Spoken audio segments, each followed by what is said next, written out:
ओम शांति। 11 जून 2022 बाबा के आज के महावाक्य हैं।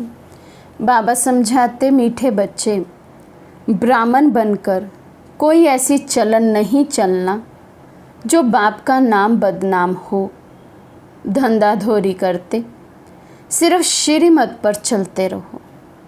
ब्राह्मण बने हैं तो बहुत बड़ी जिम्मेवारी है हम पर कि हम ऐसी कोई चलन नहीं करें, ऐसा कोई कर्म नहीं करें जिससे बाबा का नाम बदनाम हो। भल बाबा कहते लौकिक में भी व्यवहार में आना हो, वो भी हमारा श्रीमत प्रमाण हो। प्रश्न है, गॉडली स्टूडेंट के मुख से कौन से शब्द नहीं निकलने चाहिए? बाबा समझाते, हमें पढ़ाई पढ़ने की फुर्सत नहीं है।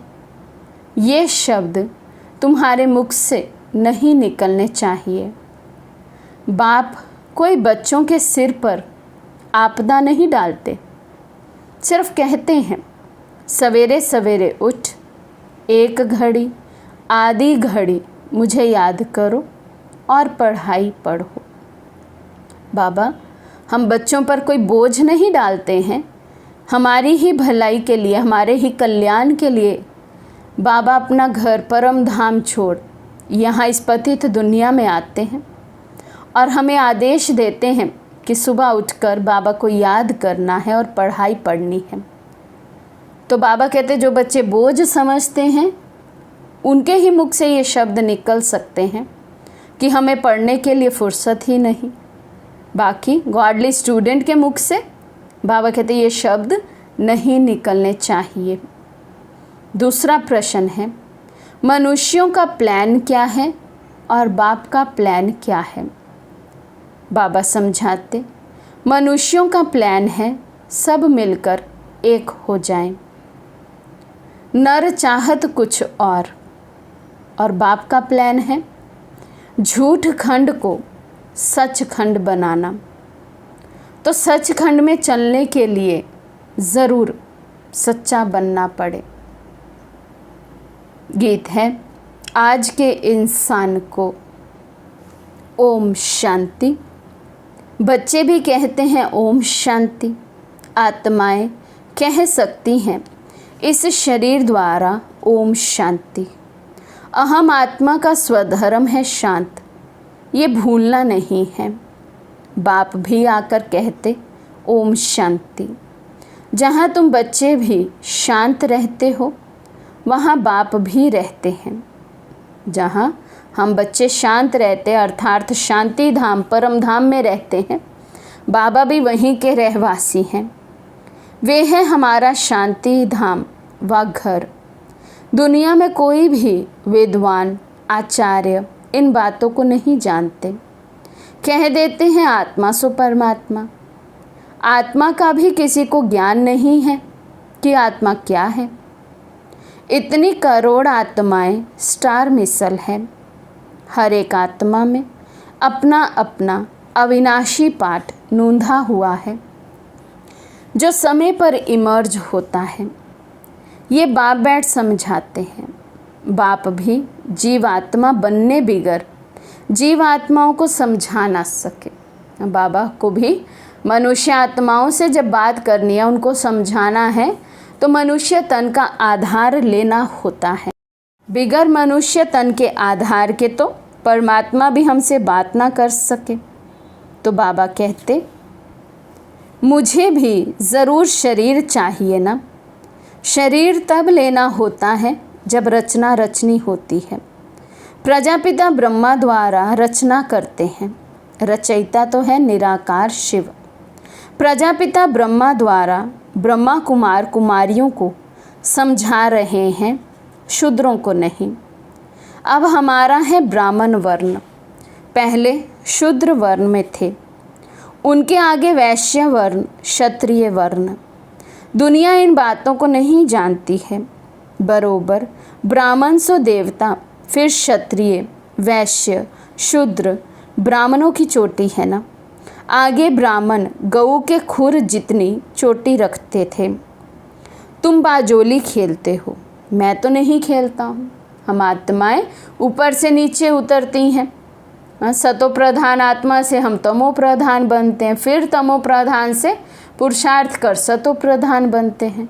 तो बाबा कहते ये बाजोली का खेल तुम बच्चे खेलते हो, इन वर्णों के चक्र में तुम आते हो। कितनी सहज बात है। तुम्हारा नाम ही है स्वदर्शन चक्रधारी। बाकी शास्त्रों में तो क्या क्या बातें लिख दी हैं।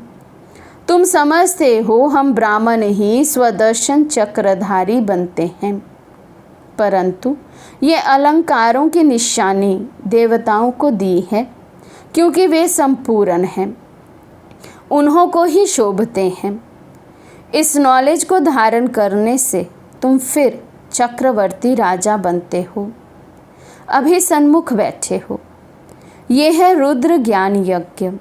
यज्ञ में ब्राह्मण जरूर चाहिए, शूद्र यज्ञ रच नहीं सकते। रुद्र शिव बाबा ने यज्ञ रचा है, तो ब्राह्मण जरूर चाहिए। बाप कहते हैं मैं ब्राह्मण बच्चों से ही बात करता हूँ। कितना बड़ा यज्ञ है, जब से बाप आए हैं आते ही यज्ञ रचा है। इसको कहा जाता है अश्वमेध, अर्थात स्वराज्य स्थापन करने अर्थ। कहाँ? भारत में सतयुगी स्वराज्य रचते हैं। ये शिव ज्ञान यज्ञ कहो व रुद्र ज्ञान यज्ञ कहो, सोमनाथ मंदिर भी उनका ही है। एक के बहुत ही नाम हैं। इनको यज्ञ कहा जाता है, पाठशाला नहीं कहा जाता। बाप ने रुद्र ज्ञान यज्ञ रचा है। यज्ञ को पाठशाला नहीं कहेंगे। ब्राह्मणों द्वारा यज्ञ रचा जाता है। ब्राह्मणों को दक्षिणा देने वाला दाता भोलानाथ है।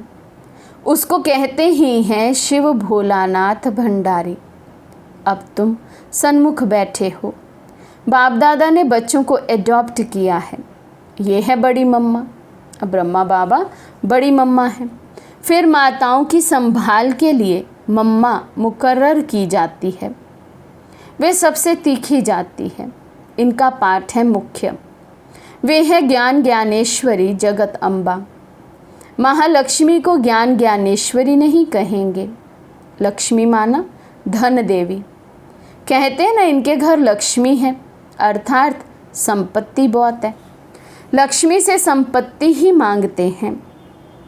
12 मास पूरा हुआ तो आह्वान करेंगे। जगदम्बा सबकी मनोकामनाएं पूरी करती है। बच्चे जानते हैं जगदम्बा है प्रजापिता ब्रह्मा की बेटी। इनका नाम है सरस्वती। एक ही नाम बस। मम्मा है तो बच्चे भी हैं। तुम शिव बाबा द्वारा नॉलेज सुन रहे हो। इनको बाप ने आकर एडॉप्ट किया है। नाम रखा है ब्रह्मा। कहते भी हैं मैं पतित शरीर में आता हूँ। शास्त्रों में भी ये कोई बातें नहीं हैं। तुम जानते हो नई दुनिया के लिए हम पुरुषार्थ कर रहे हैं। कांटे से फूल बन रहे हैं। शूद्र थे तो कांटे थे, अभी ब्राह्मण फूल बने हो। ब्राह्मणों को फूल बनाते हैं बाप। वे है बागवान। तुम नंबरवार माली हो। जो अच्छे अच्छे माली हैं वे औरों को भी आप समान बनाते हैं। सैम्पलिंग लगाते रहते हैं। नंबरवार है। इसको कहा जाता है स्पिरिचुअल ज्ञान। ईश्वर है ज्ञान देने वाला। शास्त्र आदि तो सब मनुष्य सुनाते हैं। ये रूहानी ज्ञान जो सुप्रीम रूहों को देते हैं, और कोई को रचयिता और रचना का ज्ञान मिलता ही नहीं। ऐसे ही गपोड़े मारते रहते हैं। ये है ही झूठी दुनिया। सब झूठ ही झूठ है। असल में पहले झूठे जवाहरात थे नहीं। अभी तो झूठे कितने हो गए हैं। सच्चे रखने नहीं देते। झूठ खंड में है रावण राज्य, सच खंड में है राम का स्थापन किया हुआ राज्य। ये है शिव बाबा का स्थापन किया हुआ यज्ञ। पाठशाला भी है, यज्ञ भी है, घर भी है। तुम जानते हो हम पारलौकिक बाप और फिर प्रजापिता ब्रह्मा के सन्मुख बैठे हैं। जब तक ब्राह्मण ना बने तो वर्षा कैसे मिल सके? यज्ञ को संभालने वाले सच्चे ब्राह्मण चाहिए। विकारों में जाने वाले को ब्राह्मण नहीं कहेंगे। एक टांग रावण की बोट में, दूसरी टांग राम की बोट में है, तो नतीजा क्या होता है? दो नाव में सवार हैं। कभी शूद्रपन के संस्कार आते, कभी ब्राह्मणपन के संस्कार आते, कभी राम की मत पर चलते, कभी रावण की मत पर, अर्थात कभी बाबा की मत पर चलते तो कभी माया के घेरे में आ जाते। तो बाबा कहते फिर क्या हाल होगा, नतीजा क्या निकलेगा? चीर जाएंगे। ऐसी चलन से फिर नाम बदनाम कर देते हैं। कहलाते हैं प्रजापिता ब्रह्मा की संतान और कर्तव्य शूद्रों के। बाप कहते हैं धंधाधोरी तो भल करो, परंतु श्रीमत पर चलने से फिर रिस्पॉन्सिबिलिटी उन पर हो जाती है। जो श्रीमत पर चलेंगे उन बच्चों का रिस्पॉन्सिबल शिव बाबा हैं। तुम यहाँ आए ही हो ईश्वरीय मत लेने के लिए, वे है आसुरी मत। तुम श्रीमत लेते हो श्रेष्ठ बनने के लिए। ऊंचते ऊंच बाप ऊंची मत देते हैं। तुम जानते हो हमको ऊंची मत मिलती है मनुष्य से देवता बनने की। कहते भी हैं हम तो सूर्यवंशी राजा बनेंगे। ये है ही राजस्व, प्रजास्व नहीं। तुम राजा रानी बनते हो तो प्रजा भी ज़रूर बननी है। जैसे ये मम्मा बाबा पुरुषार्थ से बनते हैं तो बच्चों को भी बनना है। तुम बच्चों को भी खुशी होनी चाहिए। हम ब्रह्मा कुमार कुमारियाँ शिव बाबा के पोतरे पोत्रियाँ हैं। शिव को प्रजापिता नहीं कहेंगे, वे है रचयिता। स्वर्ग में रहने वाले हैं देवी देवताएं। बाप ही मनुष्य को देवता बनाते हैं। तुम्हारी काया कल्प वृक्ष समान बनती है, रीजनरेट होते हैं। तुम्हारी आत्मा जो काली हो गई है उनको प्योर गोरा बनाते हैं। जब संपूर्ण पवित्र बन जाते हैं तो फिर शरीर नहीं रहता है। इसलिए ही भंभोर को आग लगती है जिसमें सबका विनाश हो जाएगा। ये है बेहद की बातें। ये बेहद का आइलैंड है, वे है हद के। जितनी भाषाएं उतने नाम रख दिए हैं। अनेक टापू हैं, परंतु ये सारी सृष्टि ही टापू है। सारी सृष्टि में रावण का राज्य है। गीत में भी सुना ना कि क्या हालत हो गई है। वहाँ एक दो को मारते नहीं हैं, वहाँ तो राम राजा राम प्रजा। कहते हैं दुख की बात ही नहीं। किसी को दुख देना भी पाप है। वहाँ फिर ये रावण हनुमान आदि कहाँ से आए?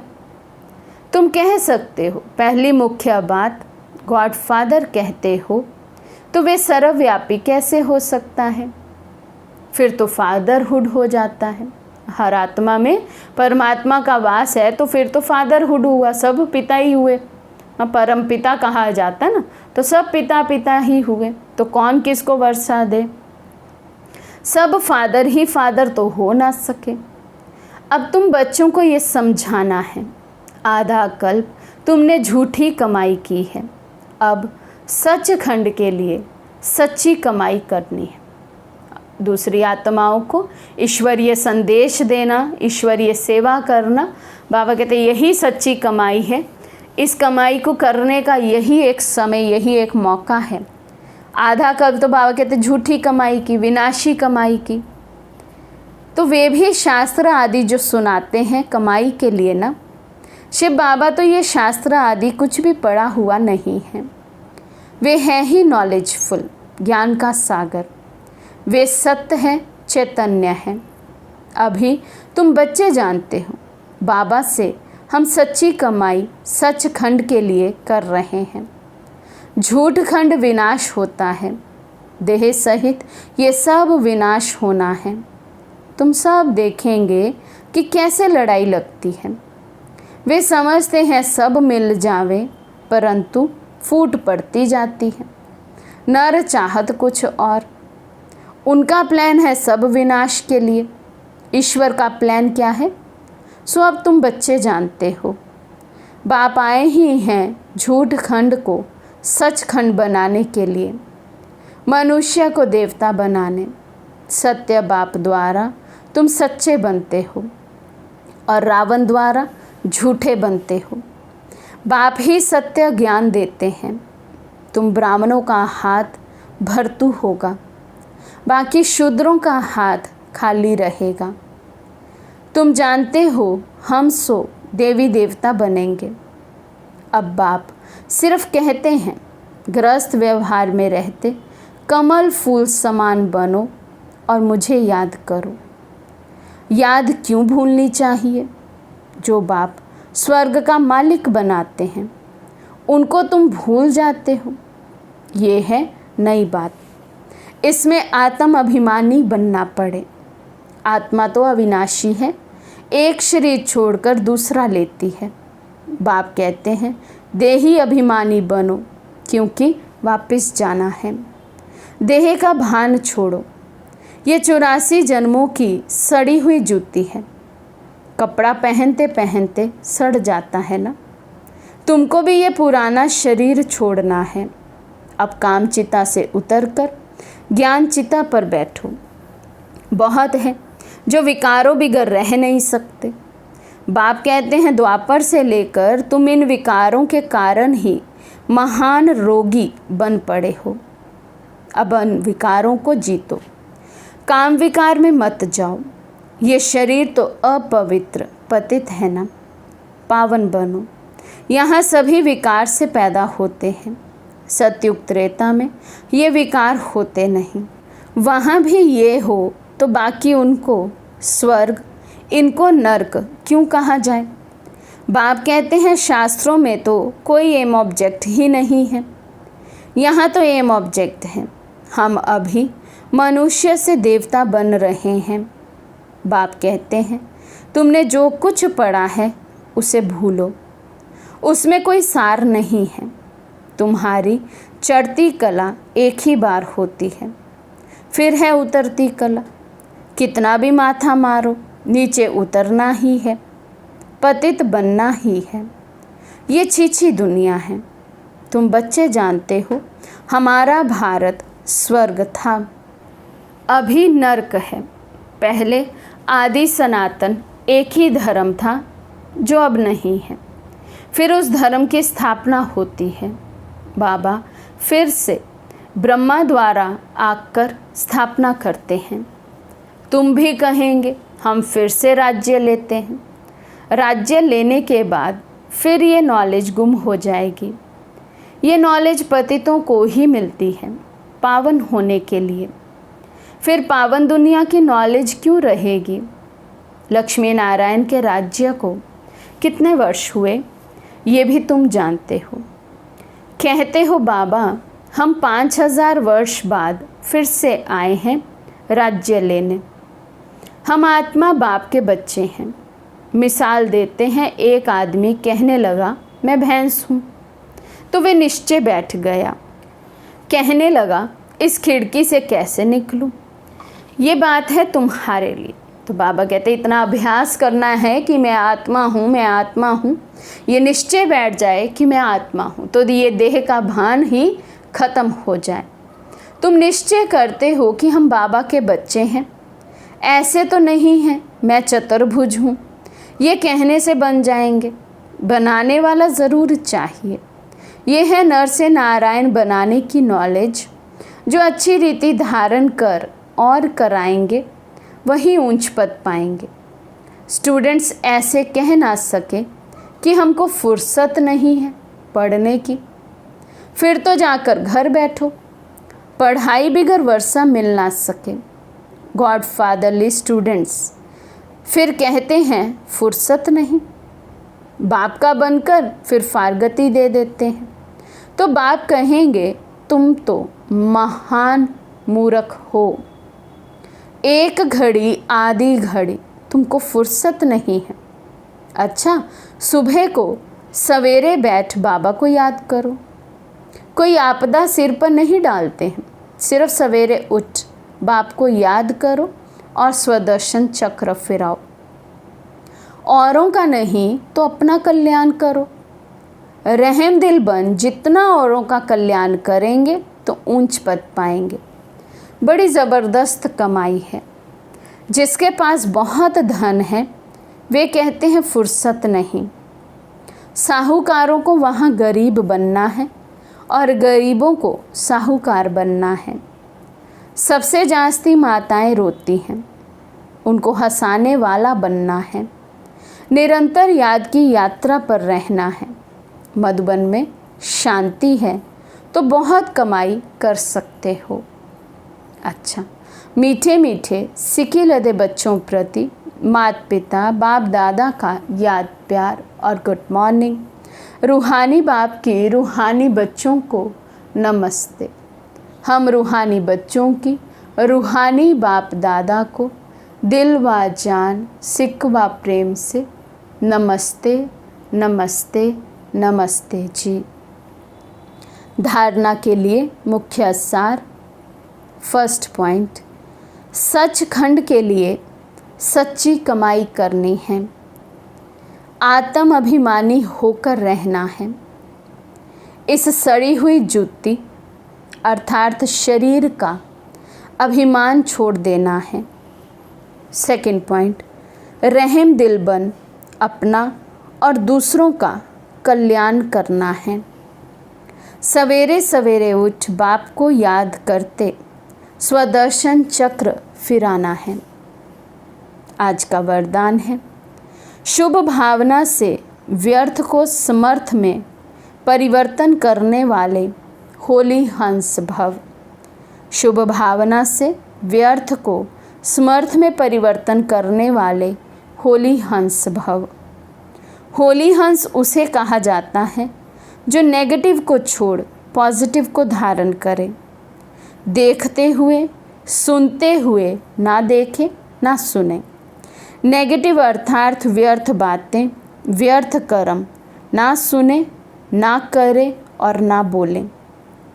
व्यर्थ को समर्थ में परिवर्तन कर दे। इसके लिए हर आत्मा के प्रति शुभ भावना चाहिए। शुभ भावना से उल्टी बात भी सुलटी हो जाती है। इसलिए कोई कैसा भी हो आप शुभ भावना दो। शुभ भावना पत्थर को भी पानी कर देगी, व्यर्थ समर्थ में बदल जाएगा। स्लोगन है, अतीन्द्रिय सुख की अनुभूति करनी है तो शांत स्वरूप स्थिति में स्थित रहो। अतीन्द्रिय सुख की अनुभूति करनी है तो शांत स्वरूप स्थिति में स्थित रहो। अच्छा, ओम शांति।